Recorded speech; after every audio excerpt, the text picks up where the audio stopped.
जय माँ काली। तो आज हम बात करने जा रहे हैं रक्षा मंत्र के बारे में कि जब भी कोई व्यक्ति या कोई साधक साधनाएं करता है तो कई बार उस साधनाओं से बुरी शक्तियां भी आपकी तरफ अट्रैक्ट होने लग जाती हैं। और वो बुरी शक्तियों का कार्य होता है कि आपकी साधना को बीच में खंडित करना, यानी कि आपकी साधना को बीच में रोक देना। और अगर उस समय पर आप अपनी साधना करते समय अपने चारों ओर एक सुरक्षा घेरा नहीं बनाते तो वो बुरी शक्तियाँ यानी वो नेगेटिविटी बड़ी ही सरलता से आपकी साधना को खंडित कर देती है, जिससे चाहे आपने जितनी भी दिन की साधना की हो, चाहे कितनी भी कठिन तपस्या की हो, वो आपकी सभी तपस्या और साधना सब व्यर्थ हो जाती है और ना ही आपको कोई उस साधना का फल ही प्राप्त होता है। और इसके साथ ही अगर आपके घर में कोई बुरी शक्तियां हैं और आप उस बुरी शक्तियों को ख़त्म करने के लिए कोई विशेष साधनाएं कर रही हैं या किसी मंत्र को जागृत कर रहे हैं ताकि आप उन बुरी शक्तियों को अपने घर से बाहर निकाल पाएं, तो ये बुरी शक्तियां उस समय पर भी आपकी साधना में बाधा उत्पन्न करती हैं ताकि आप वो साधना पूरी ना कर सके। क्योंकि अगर आपकी साधना पूरी हो जाएगी तो उन बुरी शक्तियों को आप बिल्कुल ही आसानी से अपने घर से निकाल सकते हैं और उन बुरी शक्तियों को आपके घर से निकलना भी पड़ेगा। तो इसलिए अब वो बुरी शक्तियाँ अपने हर संभव प्रयास करती है कि आप साधना को ना कर पाएं। इसीलिए एक भक्त या साधक के लिए अपनी साधना को शुरू करने से पहले, यानी कि जब वो अपने मंत्र जाप करने के लिए बैठते हैं, तो उस समय पर उनको अपने आसपास एक सुरक्षा घेरा लगाना पड़ता है। और जो व्यक्ति सुरक्षा घेरा लगाकर अपनी साधना करता है तो उसकी साधना बड़ी ही सरलता से बिना किसी कठिनाई या बाधा के सफल हो जाती है। लेकिन जो व्यक्ति बिना सुरक्षा घेरे के मंत्र जाप करता है या अपनी साधनाएं करता है तो उस व्यक्ति को इस प्रकार की समस्याओं का सामना करना पड़ सकता है। यहाँ तक कि उस व्यक्ति को कई डरावने अनुभव भी हो सकते हैं और उनका साधना या जाप सब व्यर्थ चला जाता है। तो अब मैं आपको माँ काली का एक सुरक्षा मंत्र बताने जा रही हूँ, जिसको पढ़कर अगर आप अपने चारों ओर एक सुरक्षा घेरा लगाएंगे तो आपको मंत्र जाप के दौरान या साधना करते समय कोई भी बुरी शक्ति उस समय आपको परेशान नहीं कर पाएगी और ना ही आपकी साधना में कोई बाधा उत्पन्न कर पाएगी। तो इसलिए वीडियो को अंत तक ज़रूर देखें। और अगर आप हमारे चैनल पर नए हैं और हमारी वीडियो को पहली बार देख रहे हैं तो हमारे चैनल को सब्सक्राइब कर लीजिए, क्योंकि हमारे चैनल पर आपको इस प्रकार की भक्ति, पूजा पाठ, साधनाएं और माँ काली और अन्य देवी देवताओं से जुड़ी वीडियोस मिलती रहेंगी। तो चलिए वीडियो को शुरू करते हैं। तो जैसे कि मैंने अपनी पिछली वीडियोस में भी बताया है कि कोई भी मंत्र अपना कार्य पूर्ण रूप से तभी कर पाता है जब वो मंत्र जागृत हो।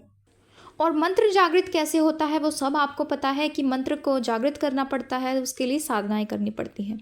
तो अब जो मैं आपको वो ये मंत्र बताने जा रही हूँ, आपको इस मंत्र को ग्रहण काल के समय सिद्ध करना है, यानी कि जब भी ग्रहण लगता है तो उस दौरान आपको इस मंत्र को जागृत करना पड़ेगा। तो सबसे पहले मैं आपको मंत्र बता देती हूँ। जो मैं आपको मंत्र बताने जा रही हूँ इसको ध्यान से सुने और आप इसको अपनी स्क्रीन पर भी देख सकते हैं, आप इसको नोट कर लीजिए। तो मंत्र कुछ इस प्रकार है। ओम नमो काली कंकाली, धरती माता आकाश पिता, रक्षा करे परमेश्वरी काल का, दुहाई महादेव की, शब्द साचा पिंड काचा, फूरो मंत्र ईश्वरीय वाचा। मैं आपको एक बार दोबारा रिपीट करके बता देती हूँ मंत्र को। ओम नमो काली कंकाली, धरती माता आकाश पिता, रक्षा करे परमेश्वरी काल का, दुहाई महादेव की, शब्द साचा पिंड काचा, फूरो मंत्र ईश्वरीय वाचा। तो इस प्रकार से ये मंत्र है और आपको इस मंत्र की 51 माला का जाप करना है। और मंत्र जाप शुरू करने से पहले आपको माँ काली के नाम से एक सरसों के तेल का दीपक जलाना होगा। और दीपक जलाने के बाद आपको 2 लड्डू और 2 लौंग का भोग माँ काली को लगाना है। फिर उसके बाद आपको चाहिए एक रुद्राक्ष की माला और एक काले रंग का आसन। फिर आपको संकल्प लेना है और संकल्प में अपने हाथ में थोड़े से अक्षत, थोड़ा सा गंगा जल, 1 फूल और 1 रुपये का सिक्का लेना है। और इन सबको अपने हाथ में लेकर संकल्प लें कि मेरा नाम ये है, मेरे पिता का नाम ये है, मेरा गोत्र ये है, मैं यहाँ का रहने वाला हूँ, मेरा मकान नंबर ये है और मैं इस देश में रहता हूँ। मैं आपको साक्षी मानकर माँ काल का इस मंत्र की, फिर आपको मंत्र बताना है, इस मंत्र की 51 माला का जाप करने का संकल्प ले रहा हूँ या ले रही हूँ। कृपया माँ काली इस मंत्र को जागृत करें ताकि मैं साधना के दौरान बुरी शक्तियों से अपनी स्वयं की रक्षा कर पाऊँ। और फिर आपको वो जल माँ काली के चरणों में समर्पित कर देना है। उसके बाद आपको एक माला गणेश भगवान जी की ओम गं गणपते नमः का जाप करना है। उसके बाद आपको एक माला ओम नमः शिवाय का जाप करना है। फिर आपको माँ काली के इस रक्षा मंत्र की 51 माला का जाप करना है।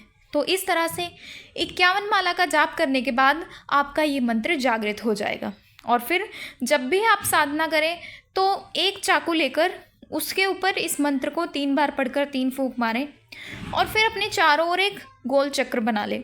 तो इस तरह से ये आपका सुरक्षा चक्र तैयार हो जाएगा, जिससे उस सुरक्षा चक्र के अंदर कोई भी बुरी शक्ति आपके पास नहीं आ पाएगी, ना ही आपकी साधना को खंडित कर पाएगी। तो इस तरह से इस मंत्र को जागृत करने के बाद आप स्वयं ही अपनी रक्षा कर सकते हैं। और अगर आपको जानकारी पसंद आई है तो वीडियो को लाइक करें और ज़्यादा से ज़्यादा लोगों तक शेयर करें, ताकि अगर वो भी साधनाएं करते हैं तो वो इस बात को ज़रूर समझे कि साधना करने से पहले सुरक्षा चक्र बनाना कितना ज़रूरी होता है। तो चलिए मिलते हैं अगले वीडियो में कुछ नई जानकारी के साथ। और अगर आप हमारे चैनल पर नए हैं और हमारी वीडियो को पहली बार देख रहे हैं तो हमारे चैनल को सब्सक्राइब करके नोटिफिकेशन बेल को ज़रूर प्रेस करें। जय माँ काली।